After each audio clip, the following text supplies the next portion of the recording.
Hello, my name is Asher, and this is what you're going to see if you play Minecraft anywhere past June 8th in the 1.17 Caves and Cliffs Update, Part 1. At the time of recording this, it is the day that 1.17 Part 1 came out, but when you're going to be watching it, it will be June 9th, also known as the day after 1.17 Caves and Cliffs Update, Part 1 has came out. So the first thing new about this is item called Cobbled Deep Slate. It also comes with the regular Deep Slate version. It acts just like a normal block. You can find it in the lower parts of the world, and you can even speed bridge with it if you're good enough. Which you see, I'm clearly not. But if you want to, you can, because it acts just like a normal block. And yeah, there's also ore versions of it, which we'll get into later in the video. Now we have the new ore, copper. This also has a deep slate version of the ore, like we have just talked about. And you can make various things like a lightning rod, which attracts lightning when it's a thunderstorm. And there's a copper ingot, a block of copper, and a spyglass. And the spyglass you can craft using 2 copper ingots and an amethyst shard, which brings us into our next category, the amethyst geodes.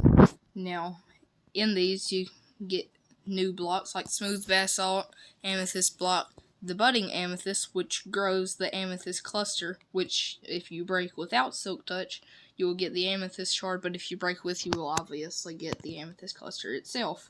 And it is also surrounded by calcite and tuff. More new interesting blocks. They also updated the clock and the compass textures. Voice crack.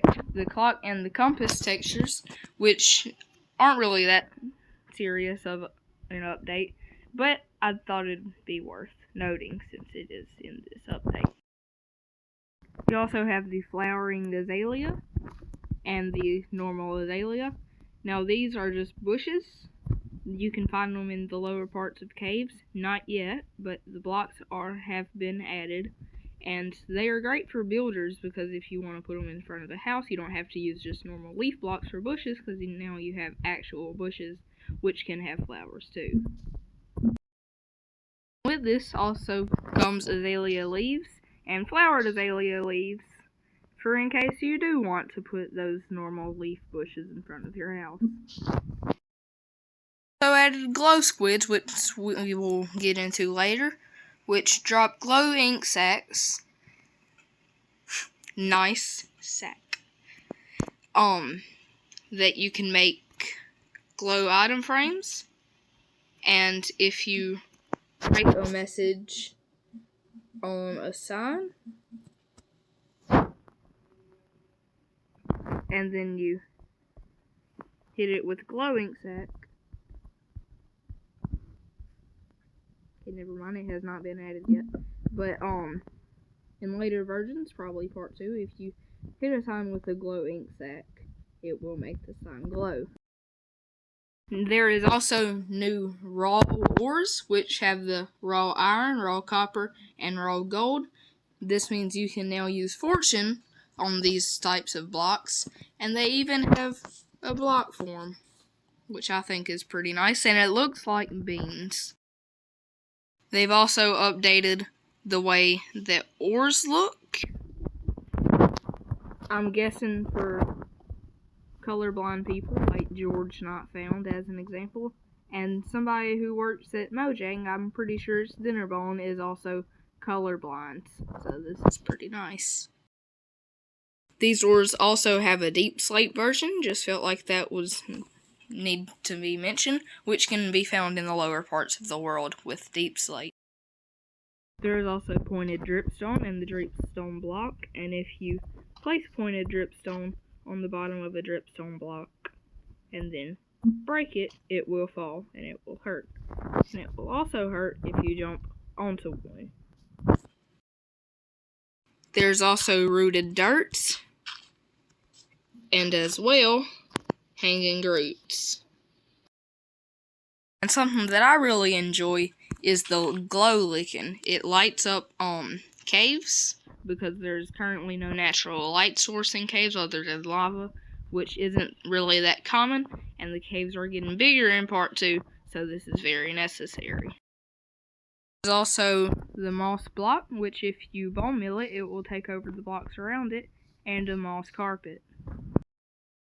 There's also a big drip leaf and a small drip leaf that can be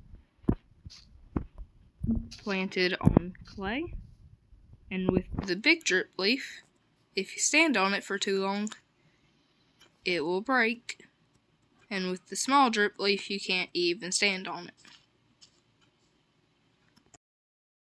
There's also my favorite feature, which is the powdered snow, that if you stand in it, it will make you freeze, and if I was in survival, it will eventually start hurting, and you can't get out unless you break it or walk to the side, and your FOV will slowly decrease after you get out. But if you wear leather boots, you can obviously walk on this just fine. And what I like is you can now make blocks from a bucket. And if we go high enough, we can speed bridge. And after you fail the speed bridge, you can even MLG. Now on to the final category, the mobs. Now we have probably the least favorite mob in Minecraft, the glow squid. It glows. And we also have a goat. It can charge at you. Pretty good mob. And then we have my new favorite mob, the axolotl. It varies in color, even though right now I'm only getting pink. There we go, yellow. Okay, that was 1.17 Caves and Cliffs Update Part 1. Overall, I think it's a pretty good update, and I'm very excited for Part 2.